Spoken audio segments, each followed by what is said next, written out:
오늘 본문은 팔복의 이야기입니다. 그렇다고 복받는 8가지 비결을 이야기하는 본문은 아닙니다.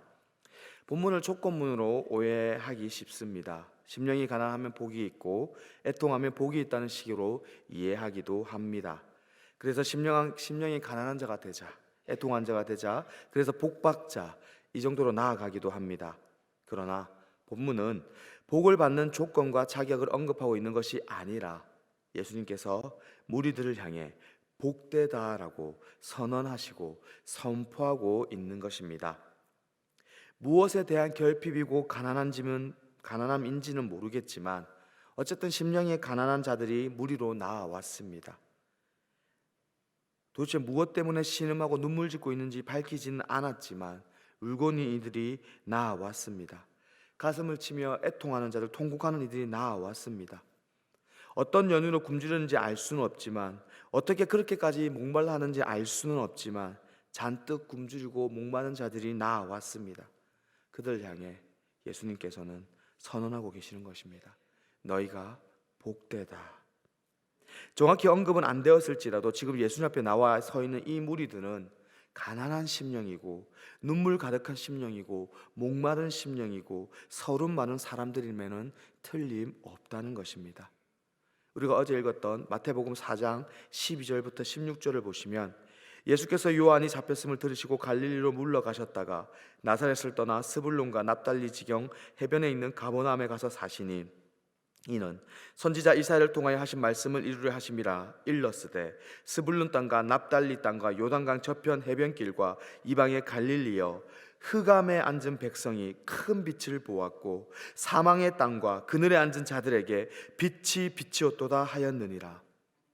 이사야 선지자의 이 예언의 성취로서 사역을 이루어 가시는 예수님께서는 지금 누구에게 빛을 비췄다고 말씀하십니까? 흑암에 앉은 백성들, 사망의 땅과 그늘에 앉은 자들에게 빛을 비추었다고 말하고 있습니다.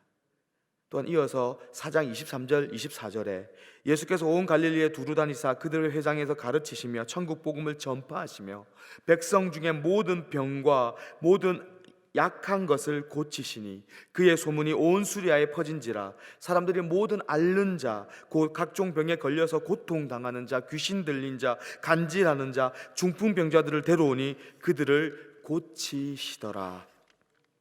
예수님께서 빛을 비춘 자들은 예수님께서 전한 천국 복음에 절실하였고, 그 복음에 반응한 사람들은 다름 아닌 병든 자, 앓는 자, 각종 병에 걸려서 고통당하는 자, 귀신 들린 자, 간질하는 자, 중풍병자들이었습니다.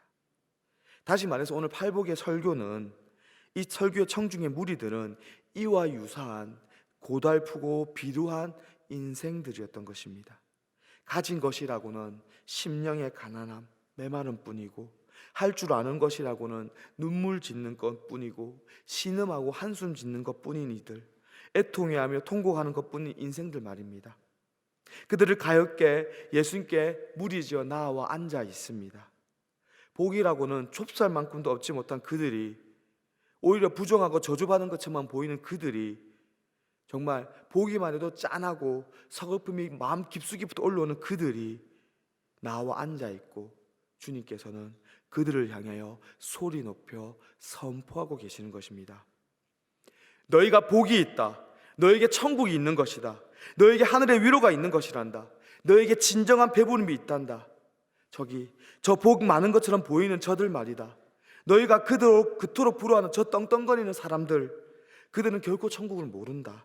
천국이 필요 없는 자들이다. 그들에게는 이곳이 천국이니까. 저들은 하늘의 위로를 결코 모른다. 그들은 위로가 필요 없는 자들이니까, 부족함이 없으니까. 저들은 진정한 배부름을 갈망하지도 않는다. 배고파 보지 않았으니까. 너희들이 복되다. 비록 지금 상황이 비루하고 서글퍼 보일지라도, 심지어 박해를 받고 핍박받고 있을지라도 너희가 복되다. 천국이 너희의 것이다. 너희에게 내가 있다. 내가 너희를 잘 알고 있다. 핍박과 박해 현장에서 두려움과 불안을 밥 먹듯이 할 수밖에 없었던 초대교회 신앙인들이, 성도들이 이 팔복의 본문 말씀을 떠올려 얼마나 큰 감격과 위로에 사로잡혔을까요? 주님이 하신 말씀, 내가 너희와 함께 있다. 너에게 복이 있다. 너희가 핍박받을지라도, 너희가 배고플지라도, 너희가 가난할지라도, 너희가 애통할지라도 너희에게 복이 있다. 너희가 천국에 갈 것이다. 내가 너희와 함께한다. 세상 사람들이 우리를 조롱할 때에, 우리를 핍박한다 할지라도 우리가 굴복하지 아니할 이유가 여기 있는 것입니다. 우리가 그것을 기억하며 끝까지 견딜 수 있는 것입니다. 하나님께서 우리에게 빛을 비춰줄 것을 우리가 믿을 수 있기에. 오늘 그 본문 말씀 11절을 보시면, 나로 말미암아 너희를 욕하고 박해하고 거짓으로 너희를 거슬러 모든 악한 말을 할 때에는 너에게 복이 있나니. 그리고 그 위에 10절 말씀, 을을 위하여 박해를 받은 자는 복이 있나니 천국이 그들의 것이며. 예수님이 그들을 바라보며 이렇게 말씀하십니다. 기뻐하고 즐거워하라. 그리고 13절에서 이렇게 말씀하십니다. 너희가 세상의 소금이다. 근데 그 소금이 맛을 잃으면 밖에 버려진다. 무슨 말이겠습니까? 너희가 을을 위하여 박해를 받을지라도 포기하지 말라는 말씀입니다. 너희가 끝까지 소금으로서의 맛을 지키고 빛으로 세상을 비추라는 것입니다. 박해 받을지라도 기뻐함으로, 하늘에서 너희의 상이 큼을 기대하며 세상에 빛을 비추고 세상의 소금으로서 맛을 내라는 것입니다. 제가 선교지에서 만난 한 지체가 있습니다. 제가 몇 번 말씀드렸듯이 이 몽골 땅은 90% 이상이 라마 불교를 숭배하는 나라입니다. 그리고 라마 불교가 국교인 나라입니다. 물론 법적으로 종교의 자유는 있습니다. 자국민들이 종교를 전달하는 것 법적으로 전혀 위배되지 않습니다. 어느 종교나 다 믿을 수 있습니다. 한 친구가 학교에서 공부를 참 잘합니다. 우리나라로 따지면 교사를 양성하는 한국 교원대학교를 다닙니다. 공부도 매우 잘합니다. 거의 1등을 밥 먹다시피 합니다. 전교 수석이죠, 쉽게 말하면.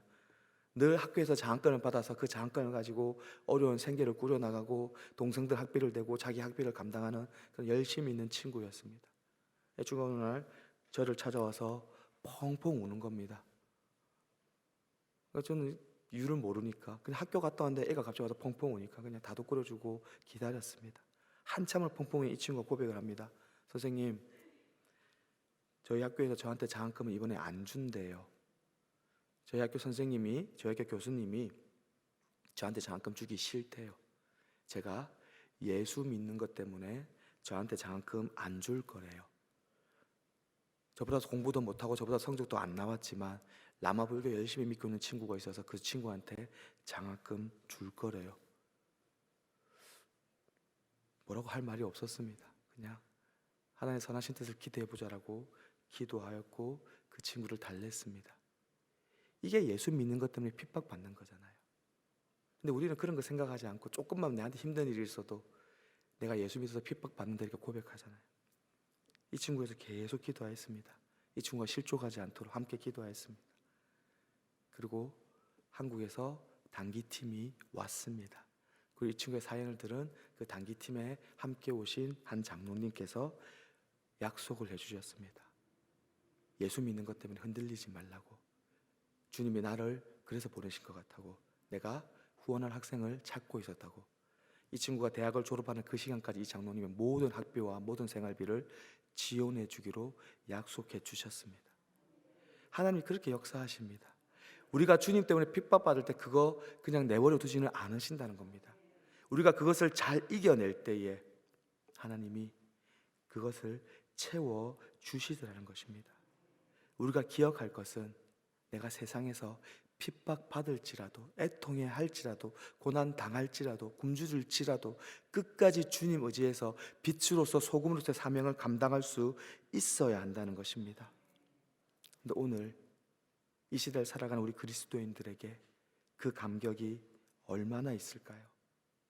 복받는 비결, 행복하게 사는 법, 할 수 있다, 우리가 하면 된다, 우리가 해보자는 논리로 그런 인본주의적 메시지가 교회 강당을 뒤덮고 있는 이 시대 속에서 과연 이 팔복설교의 첫 번째 청중들이나 초대교회의 신앙인들이 목숨 걸고 신앙을 지켰던 그들에게 동일한 은혜가 현 시대의 우리들에게 있을까요? 혹시 오늘 나는 이게 도용되고 있지는 않을까요? 친구야, 예수 믿는다면서 심령이 가난한 척이라도 좀 해봐. 그래야 복 받는다며. 눈물이 안 나와도 애통하는 척이라도 좀 해봐. 그래야 복 듬뿍 받을 수 있대. 온유하고 의에 마르고 마음이 청결한 척이라도 해야 복 받는데, 그것을 네가 믿는 하나님이 좋아한대. 그런 자에게 복을 쏟아주신대. 그렇게 해서도 복을 얻어내어야지. 그러니까 게으르지 말고 열심히 신앙생활 하는 척해. 세상 사람들이 우리를 이렇게 조롱하고 있는 것입니다. 근데 이게 너무 터무니없는, 너무 말도 안 되는 지나친 상상은 아니라는 것입니다. 슬프게도 오늘 그 말씀 8절에 마음이 청결한 자는 복이 있나니 그들이 하나님을 볼 것이며 라고 기록되어져 있습니다. 이 청결의 사전적인 의미는 티 없이 맑고 깨끗한 상태를 말하고 있습니다. 그렇게 마음을 청결하게 가꾸고 닦으면 복을 받을 수 있다는 말일까요? 과연 그렇게 티 없이 맑고 깨끗한 상태의 마음을 우리가 가꿀 수나 있을까요?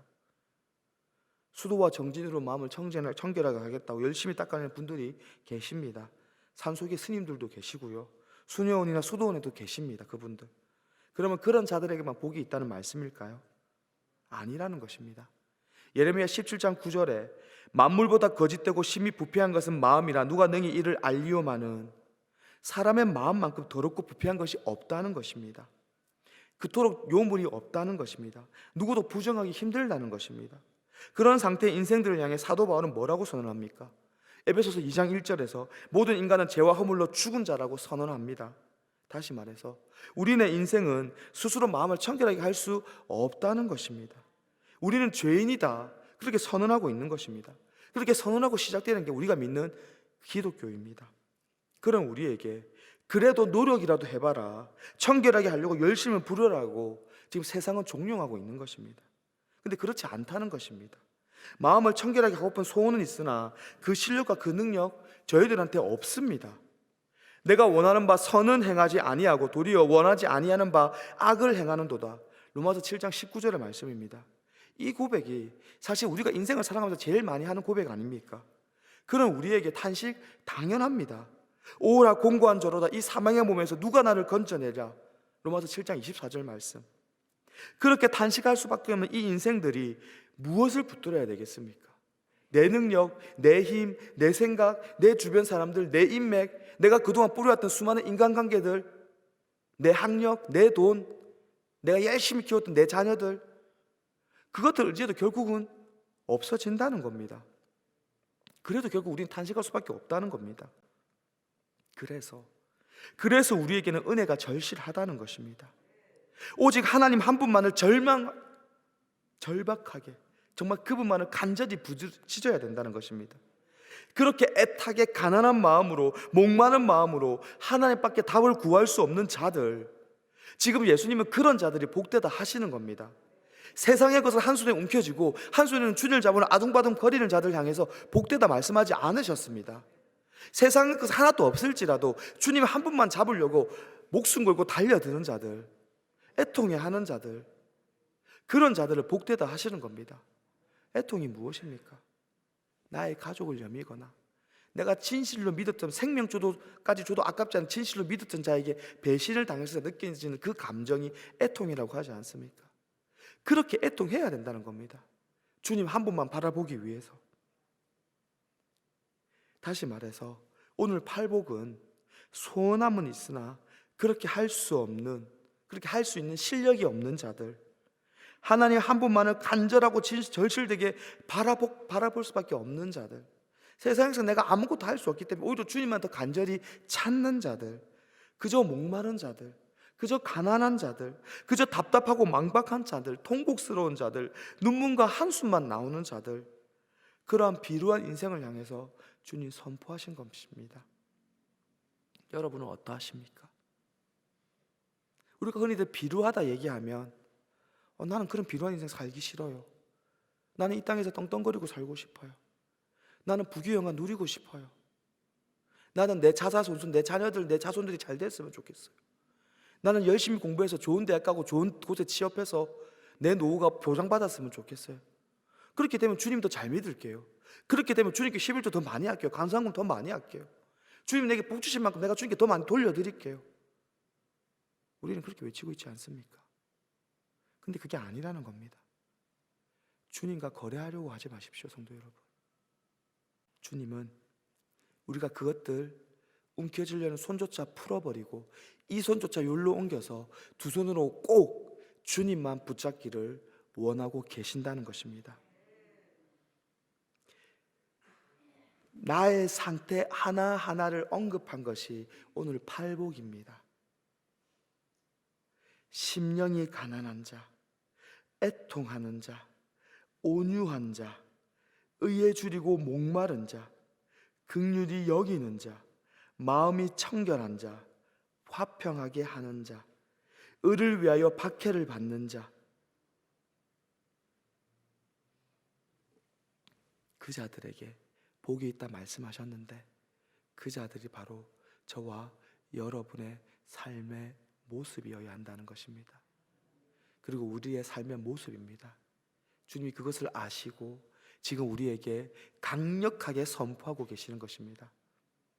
너의 마음이 가난하여야 된다. 내가 세상 걸 움켜쥐려고 하지 아니하고 내가 세상에서 가난할 수 있어야 된다. 이 가난하다는 것은 단순히 물질적인 것만 말하는 것이 아닐 것입니다. 나의 마음, 나의 건강, 나의 물질, 내가 소유할 수 있는 모든 것들, 내가 가질 수 있는 모든 것들이 그것에 욕심 부리지 아니하고 그것을 내버려두고 주님만 쫓을 수 있는 그런 심령이 가난한 자, 애통하는 자, 주님 바라보기 위하여 세상에서 고통당할지라도 세상에서 그렇게 심히 아프고 힘들고 정말 눈물밖에 쉬는 소리밖에 나지 않는 그런 마음으로 주께 달려오는 자, 그럼에도 불구하고 주님을 위하여 온유할 수 있는 자, 그래서 그 주님 말씀에 목마르고 의에 줄인 자, 우리가 신약의 말씀을 주님의 긍휼이라 표현한다면 구약의 말씀은 하나님의 의입니다. 하나님의 공의입니다.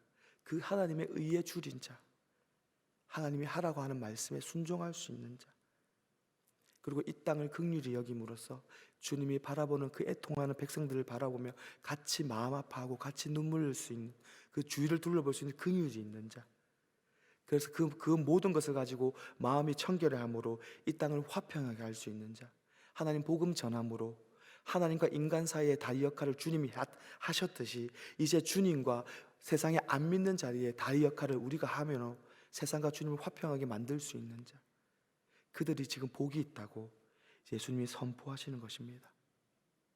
이것 자체가 은혜입니다. 이것 자체가 복이라는 것입니다. 이보다 더 큰 복은 없습니다. 그런데 사실 저도 마찬가지이고 이 세상에 있는 여러분들도 아마 이 복보다 더 큰 세상의 복을 얻으려고 아둥바둥 노력하고 있을 것입니다. 우리는 한번 고민해 보아야 할 것입니다. 주님이 오늘 말씀하신 그 복보다 과연 더 큰 복이 이 땅에 있는지, 그리고 그것을 위하여 내가 오늘도 그렇게 아둥바둥 살아야 하는지, 주님의 말씀을 전하기 위하여, 주님 뜻대로 살기 위하여, 주님의 의를 전하기 위하여 아둥바둥 거리는 것이 아니라, 온 힘을 다하는 것이 아니라 나를 위하여 그리한다면 과연 우리가 예수 믿는 사람으로서 주님이 말씀하시는 복되다라는 그 말에 합당한 자가 맞는지 한번 돌아보아야 할 것입니다. 그러나 그럼에도 불구하고, 그런 자격 없음에도 불구하고 예수님께서는 오늘 저와 여러분들을 바라보시며 너희가 복 있다라고 선포해 주셨습니다. 나 여호와 하나님이, 나 주 그리스도 예수가 너희에게 유일한 복이다라고 오늘 선포해 주시는 것입니다. 우리가 그 음성 기억하고 오늘 하루를 살아가실 때에 주님 말씀대로 세상에 복 있는 자로 살아가겠습니다. 심령이 가난한 자로, 애통하는 자로, 온유한 자로, 의에 줄이고 목마른 자로, 긍휼히 여기는 자로, 마음이 청결한 자로, 화평하게 하는 자로, 의를 위하여 박해를 받는 자의 모습으로 살아갈 수 있도록 주님 나를 보호하여 주십시오. 주님 나를 도와주십시오. 그렇게 기도하며 힘있게 세상에 나아가서 승리하시는 여러분들 되시기를 주님의 이름으로 축원드립니다. 하나님 아버지, 내 삶의 현실과 형편이 비록 비도하고 고달프고 눈물겨울지라도 그렇게 하나님밖에 없음을 알아가고 하나님 한 분만을 갈망해 가고 있습니다. 그렇게 가난한 심령과 목마른 심령과 애통한 심령을 우리가 배워갑니다. 그것이 이상한 것이 아니라, 그것이 비루한 것이 아니라 그것이 복된 것이라 하시니 정말 너무나 감사드립니다. 그렇게 하나님 한 분만을 찾아가는 것이 가장 만족스러운 삶임을 우리가 고백할 수 있게 하여 주시옵소서. 오늘 우리가 세상에 나아가 그 한 걸음 걸을 때에 끝까지 포기하지 아니하고 주님 의지하여 걸어갈 수 있도록, 이 땅에서 우리가 박해를 받을지라도 세상의 소금으로, 세상의 빛으로서의 삶을 포기하지 아니하고 나아갈 수 있도록, 주님 다시 만나는 그날 우리가 천국에서의 상급을 기대하며 기뻐하며 담대히 나아갈 수 있도록 주님 오늘 우리를 은혜로 붙잡아 주시옵소서. 예수 그리스도의 이름으로 기도합니다. 아멘.